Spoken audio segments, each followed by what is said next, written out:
कि कांग्रेस में यह प्रमाणित करता है कि कांग्रेस में पद और कद दोनों का कोई महत्व नहीं है, केवल और केवल परिवार की पार्टी है साबित हो गया। अन्यथा श्री राहुल गांधी के लिए सभी मुख्यमंत्रियों का 3 दिन तक अपने राज्य का कार्य छोड़कर दिल्ली में आकर धरना प्रदर्शन करना और कोई कारण बताया ही नहीं जा सकता है। और हम कांग्रेस कार्यकर्ताओं से भी इस विषय का प्रश्न पूछना चाहेंगे कि यदि श्री राहुल गांधी जी न कांग्रेस के अध्यक्ष हैं, न नेता प्रतिपक्ष हैं, और उसके बाद सारे कांग्रेस के सांसद, सारे मुख्यमंत्री आकर उनके लिए यहां के ऊपर धरना दिए हुए हैं, तो यह इस बात का प्रमाण है पार्टी सिद्धांत स्वतंत्रता आंदोलन का स्वघोषित नेतृत्व का दावा उस सब से ऊपर है परिवार का जलवा। आपने सुना होगा कि सत्ता में रहते हुए सत्ताधारी पार्टी के ऊपर भ्रष्टाचार के तमाम आरोप आजादी के बाद के दौर में लग चुके हैं, परंतु अपनी पार्टी के अंदर भ्रष्टाचार करके पार्टी की संपत्ति और धन का हरण कर लेना, यह एक ऐसा विचित्र उदाहरण था। और उसके बाद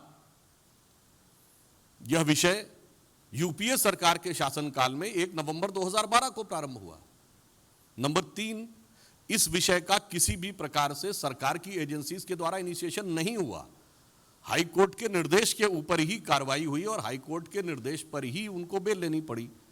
तो एक वो दौर था, तब कांग्रेस अध्यक्ष ने कहा था कि हमारे नेता की विराटता, और आज अगर ये कहा जाए कि जिस प्रकार की हरकतें विगत 3 दिनों से दिखाई पड़ रही हैं और हिंसा की आड़ लेकर भ्रष्टाचार को छुपाने का प्रयास हो रहा है, तो कितनी लघुता, कितना छोटापन नेतृत्व का दिखाई पड़ रहा है। यह साफ दिख जाता है कि गांधी के दौर से सोनिया गांधी जी और राहुल गांधी जी के दौर तक आते आते कांग्रेस कितनी छोटी और कितनी बौनी होती चली जा रही है। दूसरी बात, इस विषय में एक और बिंदु महत्वपूर्ण है। जिस पार्टी के 2 पूर्व प्रधानमंत्रियों ने सरकार में रहते हुए अपने को ही भारत रत्न अर्पित कर लिया था, आत्मार्पित कर लिया था, they have dedicated to themselves, उसी पार्टी के परिवार के, उसी परिवार के लोगों ने अध्यक्ष बनने के बाद स्वतंत्रता संग्राम सेनानियों के सहयोग से बनी हुई संस्था जो उन्हीं की पार्टी ने बनाई थी, उसकी सारी संपत्ति और धन को अपने को अर्पित कर लिया। यह दर्शाता है कि स्वतंत्रता आंदोलन के स्वघोषित स्वयंभू उत्तराधिकारी वास्तविकता में उसके साथ क्या कर रहे थे। ऑन दी अदर नोट एक बात कहना चाहूंगा, हम सब ने सुना होगा स्वतंत्रता आंदोलन में कांग्रेस बड़ा दावा करती थी कि आनंद भवन पार्टी को दे दिया था, और यहां एजेएल के रूप में इस हाथ से दिया, उस हाथ से 90 करोड़ का लोन लिया, फिर मैंने ही 90 करोड़ का लोन वापस करके खुद ही अपने को मालिकाना हक दे दिया। यानी कितने ही भवन अपने नाम कर लिए पार्टी के और आनंद की अनुभूति कर ली। यह दर्शाता है कि उनका रोल पूरी तरीके से रिवर्स हो गया है। और आज के घटनाक्रम पे देखें तो पहले तो पार्टी की संपत्ति, पार्टी से जुड़े हुए ऑर्गेनाइजेशन की संपत्ति और धन अपने नाम किया। अब पार्टी कार्यालय को ही किसी भी प्रकार की उपद्रवीय एक्टिविटियों या इस प्रकार के आंदोलन जिसके कि अंदर आज आगजनी की भी समाचार आए हैं, उसका केंद्र बनाया। ये अपने आप में कांग्रेस के वास्तविक चरित्र को उजागर करता है। और दूसरा मैं यह प्रश्न करना चाहता हूं कि आज सवेरे या जब कांग्रेस ने प्रेस कॉन्फ्रेंस किया था तो दोनों मुख्यमंत्री उनके उपस्थित थे, उन्होंने अपने विचार अभिव्यक्त किए थे। आज तीसरा दिन है। हम यह पूछना चाहते हैं कि कांग्रेस शासित राज्यों के मुख्यमंत्री अपने राज्य सरकारों का कार्य छोड़कर विगत 3 दिनों से दिल्ली में क्या कर रहे हैं। क्या ये उन राज्य सरकारों में जिन्होंने कांग्रेस को लोकतांत्रिक तरीके से चुना था, उनके साथ एक छल या धोखा नहीं है? हमें इसका उत्तर चाहिए।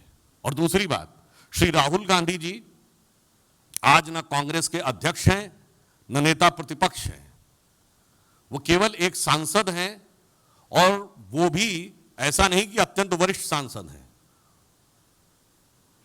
उनसे कहीं अधिक वरिष्ठ सांसद कांग्रेस में हैं। इसका अर्थ यह हो गया कि कांग्रेस में यह प्रमाणित करता है कि कांग्रेस में पद और कद दोनों का कोई महत्व नहीं है, केवल और केवल परिवार की पार्टी यह साबित हो गया। अन्यथा श्री राहुल गांधी के लिए सभी मुख्यमंत्रियों का 3 दिन तक अपने राज्य का कार्य छोड़कर दिल्ली में आकर धरना प्रदर्शन करना और कोई कारण बताया ही नहीं जा सकता है।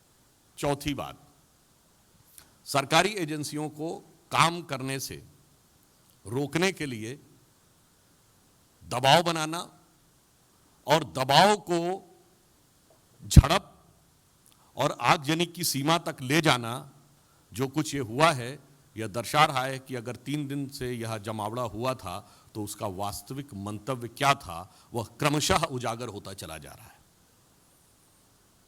और वैसे आप सभी लोग यह जानते हैं कि इस विषय पे, तकनीकी पक्ष पे, हमारे पूर्व में पार्टी के नेता और लोग बात कर चुके हैं, एजेंसीज अपना काम कर रही हैं। बड़ी सहज स्वाभाविक सी बात है कि सभी को पता है कि जो कंपनी का भी मालिक वही और पार्टी का मालिक वही। मैं सिंपल सी बात कहूं कि जब 2010 में 90 करोड़ का लोन दिया, किसने? कांग्रेस पार्टी ने। कांग्रेस पार्टी के अध्यक्ष कौन? सोनिया जी। किसको दिया? एजेएल को। उसमें कौन? हम ही। उसके बाद सारी संपत्तियां एजेएल की कांग्रेस पार्टी के पास आ गई। किसके पास? हमारे पास। फिर हमने ही लोन, किसने लोन माफ कर दिया? कांग्रेस पार्टी ने, जिसका अध्यक्ष कौन? सोनिया जी। तो साहब, आपने तो सुना होगा, तेरा तुझको अर्पित क्या लागे मेरा। यहां तो तेरा मुझको अर्पित क्या लागे तेरा। ये भारत की जनता नहीं, ये कांग्रेस के कार्यकर्ताओं के साथ क्या किया है।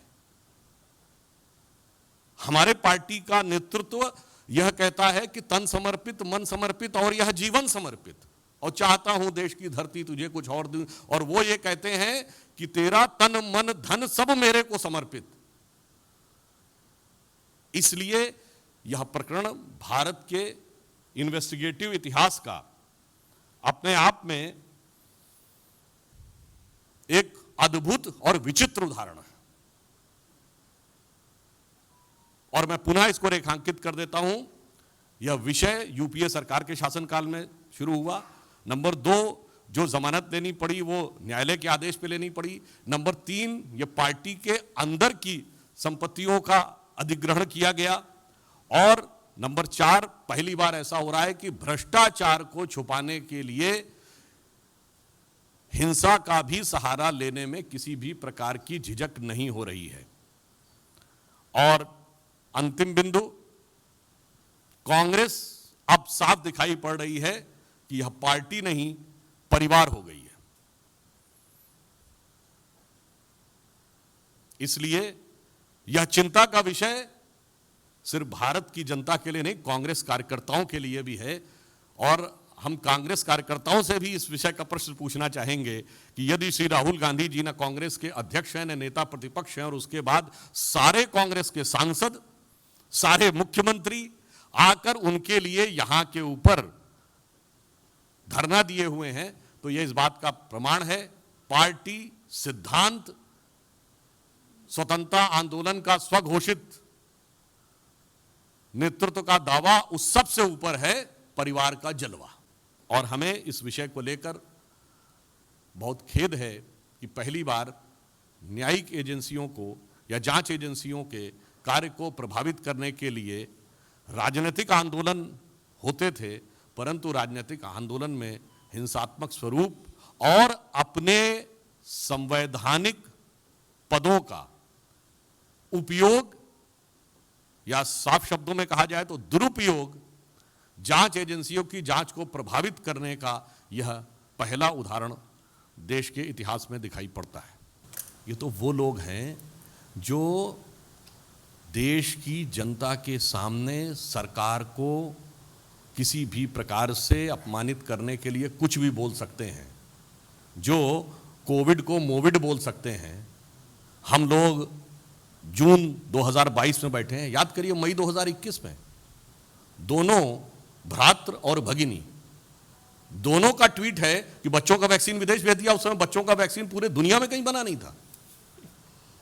तो आप सोच लीजिए कौन झुकेगा और कौन टूटेगा, जो ऑलरेडी जनता के द्वारा जिस स्थिति में है कि अब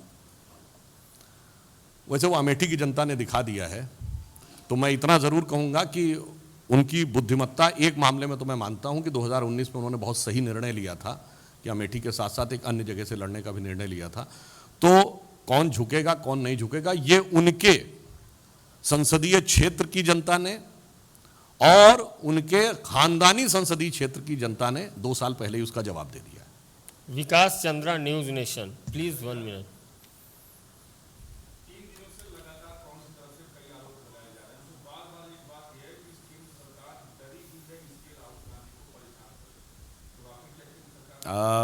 इस विषय का शुरुआत कब हुई? 1 नवंबर 2012। उस समय केंद्र सरकार किसकी थी? और सीधे यह विषय कहां दायर हुआ था? दिल्ली उच्च न्यायालय में।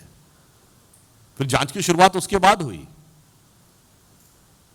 तो मानवीय बात है, जो विषय आपके दौरे हुकूमत में शुरू हुआ, जो आपकी सरकार के सरपरस्ती में शुरू हुआ, उसके लिए हमारी सरकार को आरोप लगाना, मुझे लगता है कि उनको कम से कम झुक कर ये पुराने रिकॉर्ड्स देख लेने चाहिए।